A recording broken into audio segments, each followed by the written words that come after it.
Hey everybody, happy Friday. I am in Congress Park and I basically have like the park to myself other than the ducks and a couple people. Everybody's at the track, I guess, still.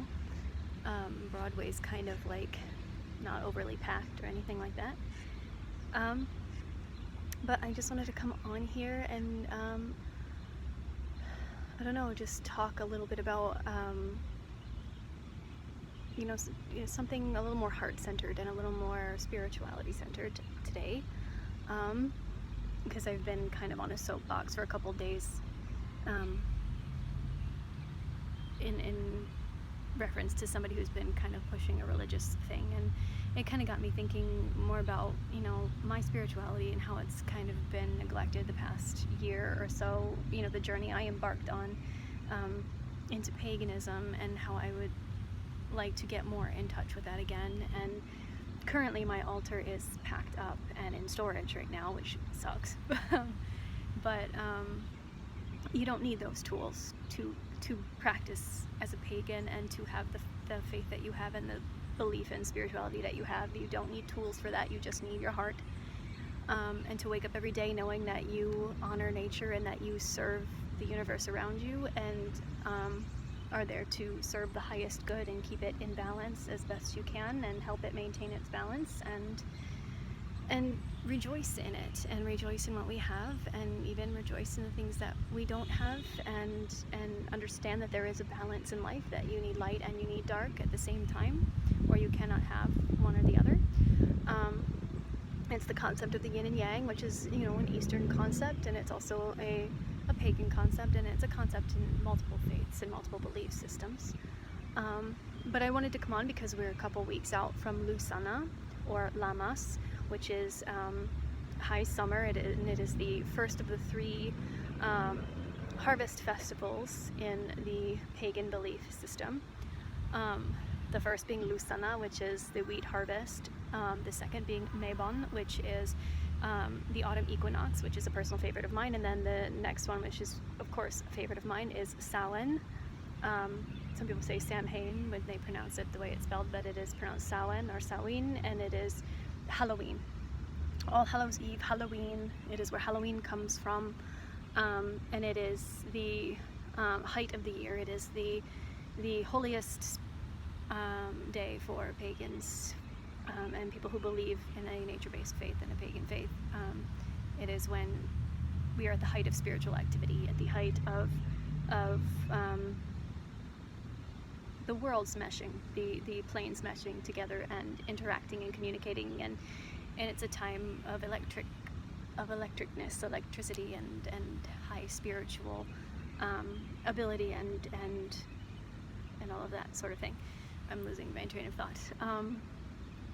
But since we are coming into a Sabbat, a festival, a holiday, and it is the first of the harvest festivals, I want to kind of talk about, what we want to personally harvest in our lives, not just harvest from the earth and reaping the fruits of what we sowed, literally, bringing in the wheat and bringing in the fruits and bringing in the foods that we have sown, but bringing in the spiritual fruits that we have sown, the food that we will feed on in our souls and in our spirits and our hearts. And I want to kind of talk about, because I've been on a crazy journey, clearly, for the past, 5 years, but in the last few months especially, it's been intense for me, and it's been very stressful and very terrifying and scary, and I've had to really rely a lot on trust, and a lot on people I didn't expect to be turning to, or who would be there for me. We have this expectation that the people that we think are going to be there, and then they don't always show up, and then people we don't expect show up, and that's always a blessing when somebody does show up for you. And to those who have shown up for me, who have offered help to me and gone out of their way to support me and to help me and to put out the word for me and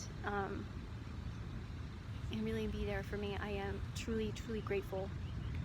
And I want to, going into this harvest, I want to reap the fruits of that. I want to be better connected spiritually, number one, and be better connected to the community and connections around me that I make every day. And I want to also go into this, you know, a friend of mine said, after all of this is said and done, and you're going to land on your feet, and after it's all said and done, you're going to be so strong. And, you know, I have some mixed feelings about that, because, you know, a friend of mine from high school, more of an acquaintance friend, somebody I went to school with, who she's very well known now. She struggled with cancer at a young age, in her 20s, and nearly lost her life to it, and she survived. And she recently made a TED talk all about, you know, the other side of survival, and how it's not this, you know, fancy hero's journey, and there's still a struggle, and to put a stigma on it is not helpful to those who have gone through a massive war and a struggle, and, you know, because they think they should be striving for that, and and they might be lost, they might be hurting, they might be struggling, and it's okay to struggle, it's okay to be lost. But I do want to come out of this with a greater sense of who I am, and a greater sense of being able to stand on my own 2 feet, and to make my life work, and find strength in myself and in my abilities, and hone those things, and use them to direct my life in the way I want it to go. And also, even if I only come out of this with a greater sense of empathy towards those who are struggling, and a greater ability to be there for those and help those who are struggling, then that is something too. There's something to be said for that. We don't, you know, I think in our struggles, we learn empathy. We learn a greater sense of what it is for other people as well. It's not just about us and our struggle, you know. But I think those are the things I want to reap from this harvest. I will be moving at that time. It is August 1st, is Loo-sah-nah, or Lammas as it is also known. And I'm moving on the 31st and 1st, so I have to be, my lease is up on the 1st, and I start moving, you know, from the apartment to where I'm moving to on the 31st. And then on the 1st I'll go to ballet, and then I'll come home and clean up the place and turn in my key and say goodbye to my child at home, as I am in this Sabbat, you know, as it is high summer and as it is the first harvest. And I will be parting ways with a big part of myself, a very important part of myself, also a part of myself that's caused a lot of turmoil too. You know, it's a lot of both light and dark. It's a balance. Everything's a balance. Everything has its counterbalance. But now that I've gone on a huge spiritual tangent with all of you, I hope you're having a blessed Friday. And just know, if you don't believe these things, that's fine. You don't have to. Whatever you believe is fine. This is my own personal spiritual belief and my own journey that I'm sharing with all of you.